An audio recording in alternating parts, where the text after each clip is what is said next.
Welcome to Conversations for the Animals. My name is Lisa Tynan, and I am thrilled to be joined today by Jeanette Savage. Jeanette Savage is with the Pearland Parvo Recovery Center, who is a fabulous partner of Houston PetSet, and I'm excited to talk about everything that we do together. But today we're going to be learning about Parvovirus. And for our rescue partners, that word makes them cringe, right? That is like the big capital P bad word. But for just, average pet owners, they may not know what it is. So today we're going to get a little scientific, we're going to get a little granular, and we're going to really learn what parvovirus is. We're going to talk about how to prevent it, how it gets treated, where your group comes in, and what you've done for the rescue community and for the animals of Houston, because parvo is a big deal here, right? Yeah, so to start, tell me about you. Who are you, Jeanette, and how did you get into working in this very specific field? Well, I always say Pearland Parvo Recovery started with a question. And the question was, is that true? And what happened was that several years ago, I am not from the rescue community. Okay.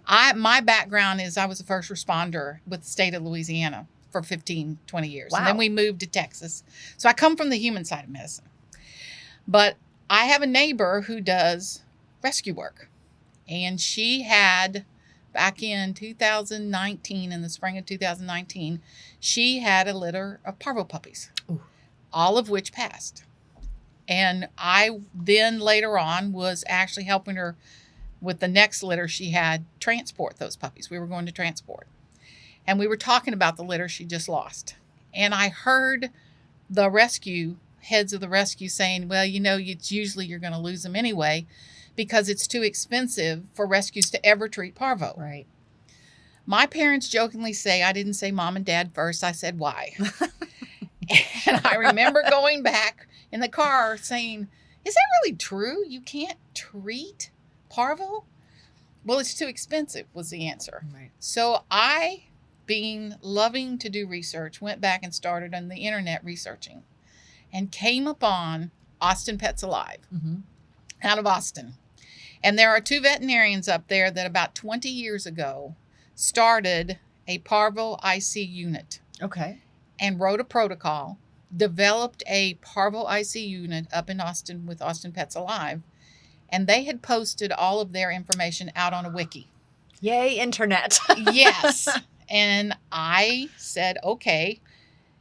I read this and I went, okay, this would work. We could be, you can treat parvo. It is true, not true that the rescue community cannot treat it. They cannot treat it inside of a hospital. Right. The question to me was, at the time, I did not know why. I took that information and I contacted the veterinarian I have for my distemper survivor dog, Dr. Manley May, and I asked to meet with him. And I sent it to him and I said, what do you think about this? Could this be done as working only with rescue dogs? And could you do it down at a cost level that rescues could pay for? Right. I'll never forget walking into his office that day, and he looked at me and he said, the answer to your questions is yes. He said, you need three things. You need a good protocol. And Austin Pets Alive has written an awesome one. He said, I would tweak it a little bit, but they've written an awesome one. Sorry. You need a building. Okay. Because what you have to do to treat parvo financially within a rescue's budget is get it isolated. You have to get it contained in a space so that it cannot affect the general population. Right. He said, and then the third thing is we need kit. Now, I at the time thought, what is a kit? Turns out Kit was his office manager. It was a who. It was a who is a Kit? Okay. You needed a good person who could resource meds and things of that nature for you. Okay. And that began a relationship that we still have today. Dr. Manley May oversees our program, and we work in a way that we have set protocols that are developed for the treatment of of parvo. There are certain meds that we can administer in the treatment. We've been given permission. Here are the charts of the dosage charts, administer them at this level. Okay. Then there are certain things that we call on Dr. May or his associates and they say, no, we're prescribing this. Okay. And that's how Pearland Parvo works. We have vet techs, we have vet assistants, and we have oversight from a veterinarian. And basically, Dr. May explained to me, if you did those things, he felt we could get the price down into the range where rescues could then start to try to say, okay, we're going to take a chance on these dogs. Oh, that's awesome. And I can tell you that I have been amazed at the rescues in the Houston area. We work in Dallas and Louisiana and a couple other states. I'm amazed at their courageousness to take this on. Yeah. Treating parvo dogs is not for the faint of heart. No. Not only our work is not for the faint of heart, but taking the risk on these dogs is very, very important and difficult for these rescues. Right. It's scary work. Yeah. Because of the fact that they're going to have to accept the fact that they could lose the dog. Right.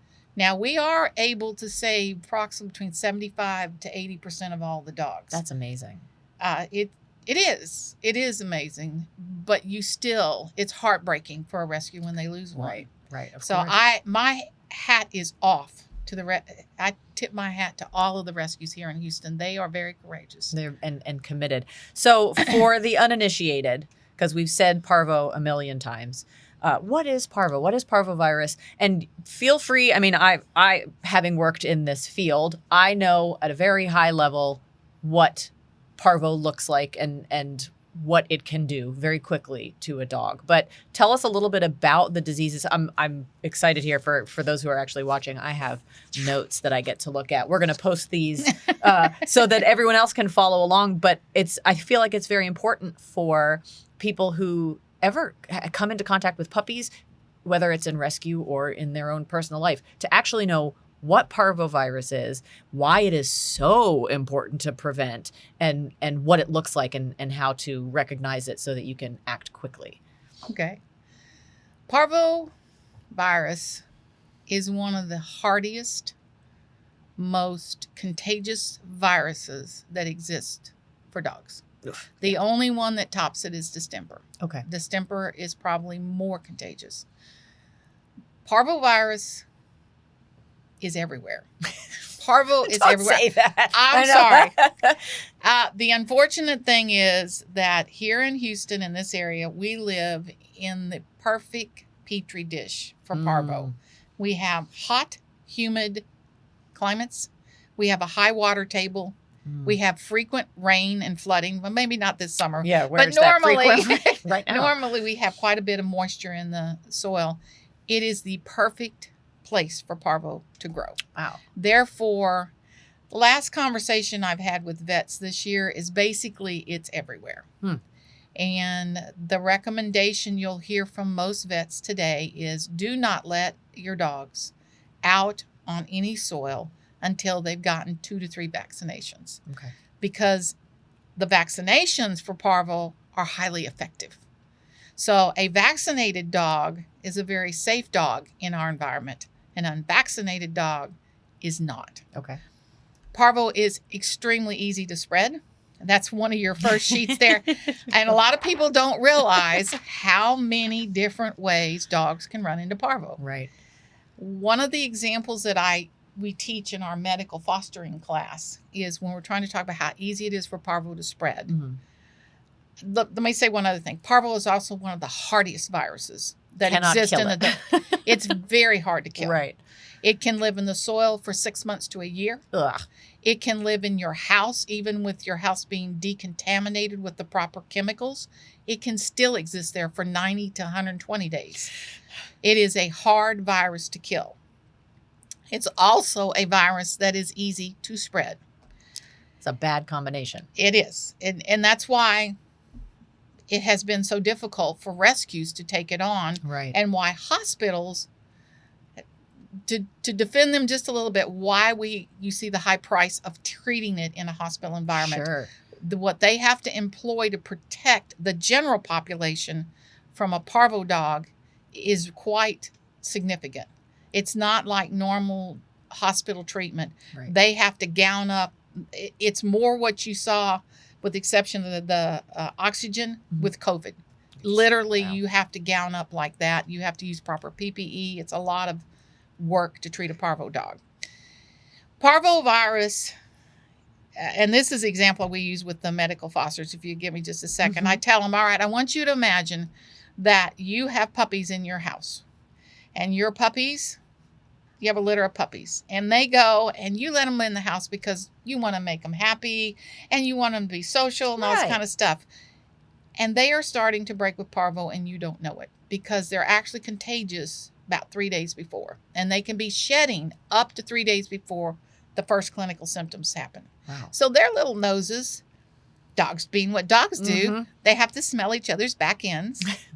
And then they go and they have to go see what this leg on this table is and this leg on this chair is. And they just planted parvovirus on the leg of that chair. Oh, no.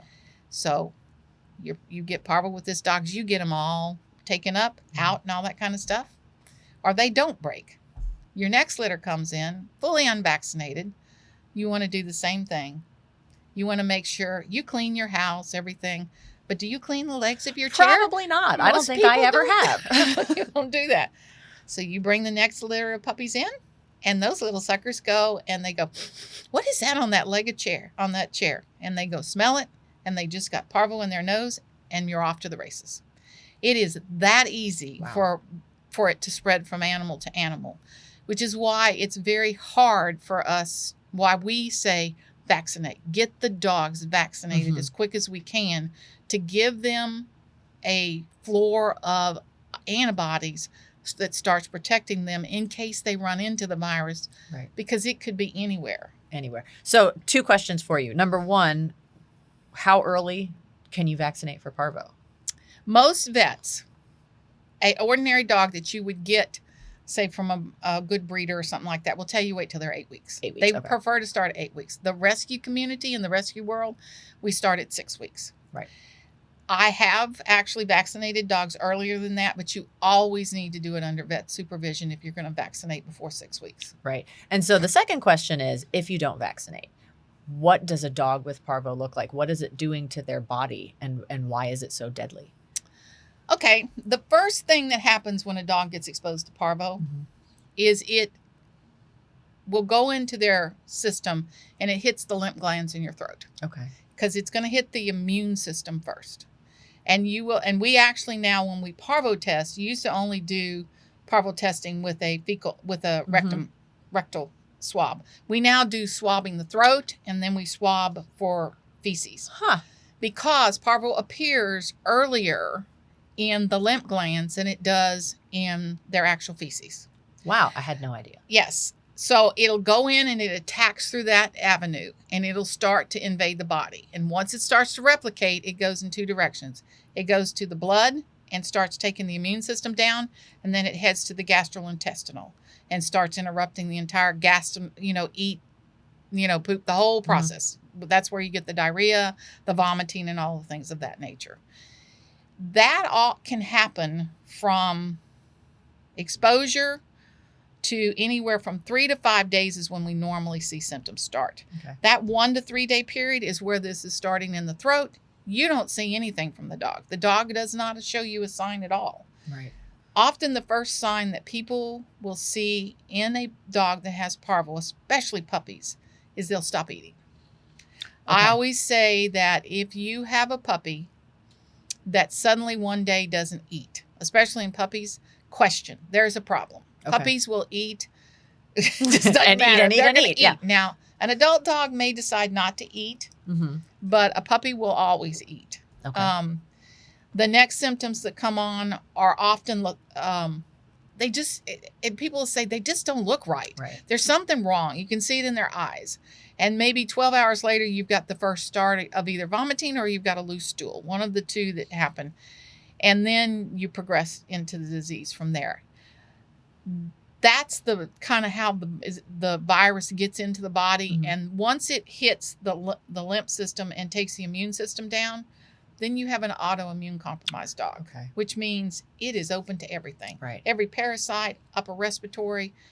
Many parvo dogs have secondary types of conditions, whether they be infections, parasites, things of that nature. So is this is getting a little morbid, but is that what eventually they succumb to as a secondary infection? Or is it the fact that they can't retain any nutrients because everything is just passing right through them? The first thing that they'll succumb to is dehydration. Okay. Because they can't keep anything in them. Okay. They will succumb to dehydration. So they stop fluids are paramount. Paramount. Okay. That's the first line. When we get a parvo dog in, once we've assessed, the first thing we do is assess will they drink. Okay. If they'll drink on their own, we're ahead of the game because they still will hydrate themselves even if we add in hydration, whether it be through sub-Q or IV. Okay. They will actually help to hydrate themselves. So dehydration is the first thing that'll take them out. The second thing that'll take them out is the blood glucose. They're not eating. So their blood sugars drop. Thanks. They go into, they can have seizures, all kinds of things of that nature because they don't have the proper blood glucose level. The final thing that often gets them, and it gets many of them, is some type of bacterial infection that turns septic. Okay. Because they have no immune system. Right. They have no way of fighting, which is why when you're treating parvo, we usually use 1 to 2 antibiotics and a whole host of things to try to help support. You can't cure parvo. Right. You cannot cure it. You can only support the dog through the illness.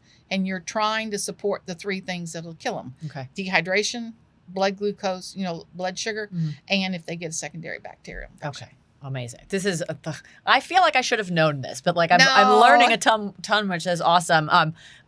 Just as a reminder, this is Conversations for the Animals, and we're talking with Jeanette Savage of Pearland Parvo Recovery Center. So now that we kind of have an idea of what parvo is and why it is terrible and why we want to vaccinate against it, where does your organization come in? At what point are you stepping in, or are groups coming to you and saying, we need help? And once you have the animals in your care, what happens? What's the process for them? We come in when they know what they've got parvo. We require that either we test the dog to know that we've got a parvo positive dog, or they test the dog. Okay. Sometimes we'll take what are called exposed dogs. So we've got a litter. 1 of them tested positive, 2 did not. Okay. I don't like to take exposed dogs because the minute you walk through our door, our place has parvo in it. Right. That they're exposed to it.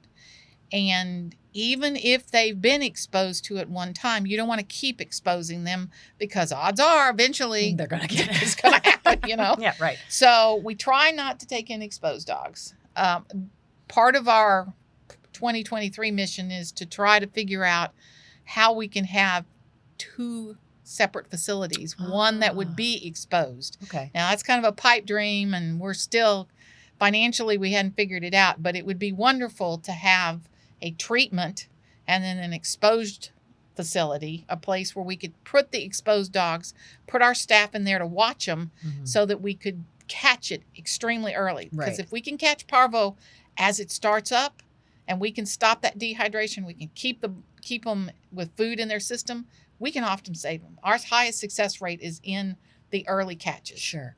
If we get to the bloody diarrhea stage, we've got a battle coming back out of there. Right.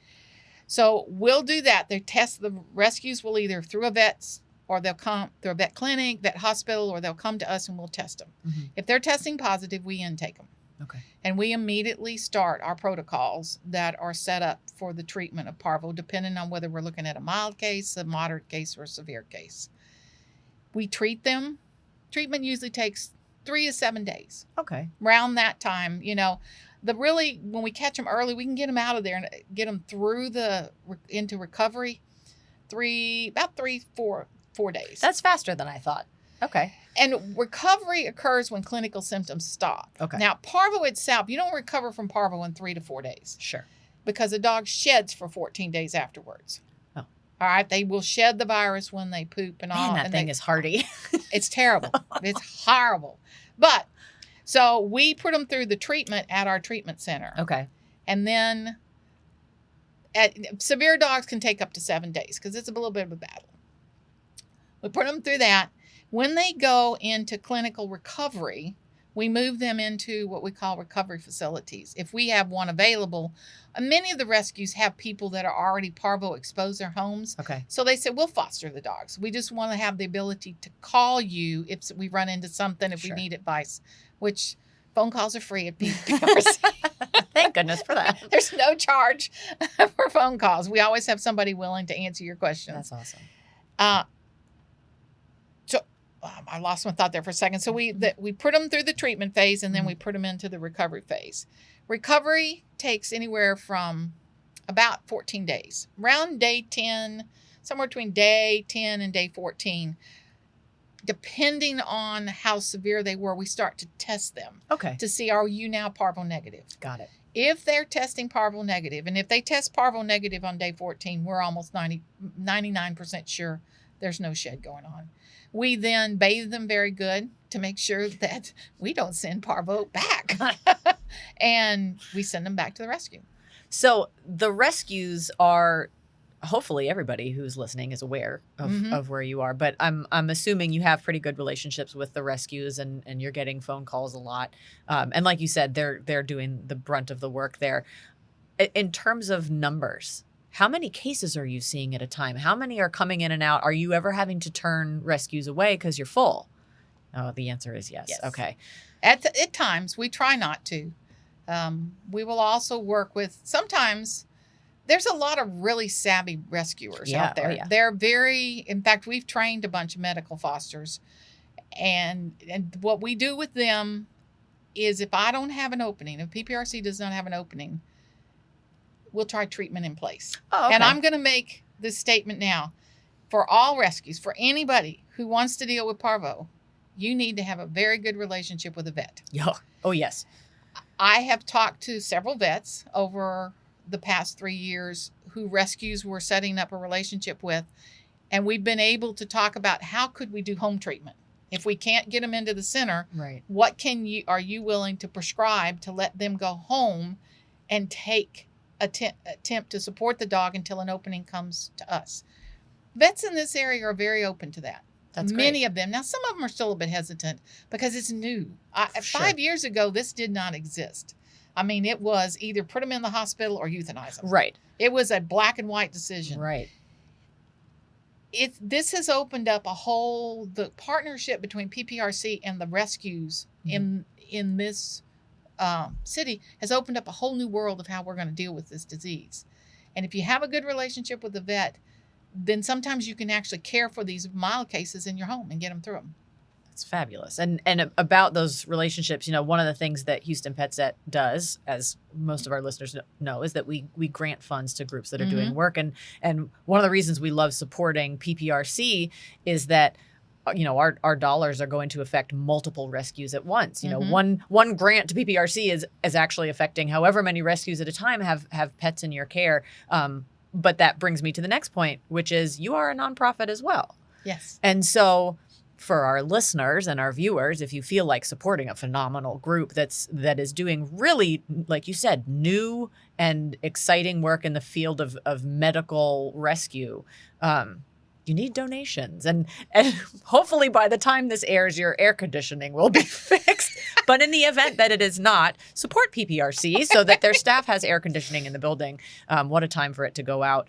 I want to wrap up a little bit and talk about, first of all, I've meant to ask this question earlier. You only work with rescues, correct? Joe Schmo and his dog can't just call you up for help with. Okay, so. And that's a Texas law. Okay. And if you talk to your vet, they'll tell you, because of the way Texas law is set up, we can work without a veterinarian on staff. On staff, okay. If it's a privately owned dog, Texas law will not allow you to intake a privately owned dog without a vet having a hands-on examination. Got it. Okay, so that makes perfect sense because there's a lot of liability involved in the life of this animal.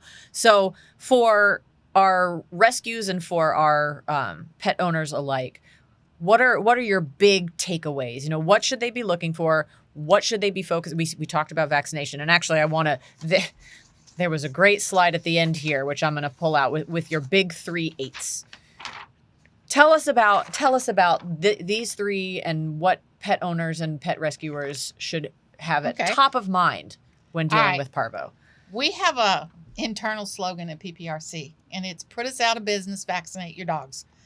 I would love nothing more than one day someone saying, "I'm sorry, we don't need your services anymore." Thank you. We're done. That would be we would love it. Early retirement. But this is kind of what we call the 3 ain'ts. Vaccinate your dogs. Isolate them. If you think they're sick, isolate them. Separate them. If you got a litter of dogs and one puppy's being weird, separate that puppy. Don't risk the other puppies. The last one is decontaminate. And I'll do real quick on decontamination. The only thing, there are several things that work to decontaminate for parvo. Lysol, Fabuloso, none of those work. They don't cut it. Okay. You got to get in the chlorine family. Oh, okay. Clorox mixed, and you can do a Clorox mixture. And this website that you're going to put up has an awesome page about the very things that work to decontaminate a home. If you think you have had parvo in your house, decontaminate it. Okay. Wait a week, decontaminate it again. It's worth it. It'll give you peace of mind. Use the proper solutions to do it. If you're outside, the best decontamination is sunlight. If you can't, there are some new products out on the market that I'm not as familiar with that are claiming they can decontaminate soil. Wouldn't that be? I mean, we're not having a shortage of sun in Texas right now, so at least we have that working in our favor. But we're, like you said, we're going to be posting these links, these resources on our website. We kind of want to, because parvo is so incredibly prevalent here in Texas. I mean, it's not just Texas, but we feel like we have like an extra added parvo Just ask here. the people up north. They go, what do y'all do down there? What now?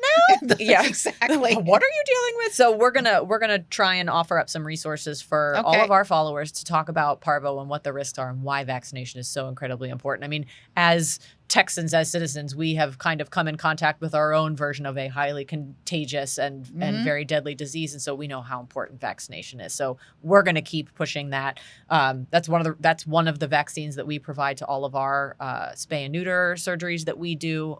It is so incredibly important. And well, y'all do an excellent job of supporting, because the rescues have gotten deeply involved in, let's get them neutered, let's get them spayed, but let's get them vaccinated. Yes. And there are hundreds of rescues out there doing free vaccination sites. And I know I've seen you guys sponsor some of them. Even if there's somebody's listening to this who is not in a rescue, who simply picked up this podcast, go out to the internet, look who's doing free low-cost spayed neuters, but also vaccinate the dogs and do what you need to do to protect those dogs. You don't want to experience parvo in a dog. No, it's heartbreaking. Parvo is a heartbreaking thing for the novices to go through it. Yeah. I mean, even our people who have seen it, we've lost a lot of dogs to it. It's still heartbreaking. Yeah. It's not a pleasant thing to watch, and it's a simple 3-shot thing that can protect the dog. Protect them. And you know, your team, special shout out to the PPRC team. I mean, that is choosing to do a very difficult, very heartbreaking job, and they do it, from what I have, seen, beautifully. So thank y'all for the hard work that you do. Again, for our listeners, Pearland Parvo Recovery Center, a very unique and very important piece of the rescue community, helping to mitigate this disaster that is parvovirus in puppies. So thank you for everything you do, Jeanette. It's been an absolute pleasure having you here on Conversations for the Animals. And thank y'all for tuning in. We'll see you next time.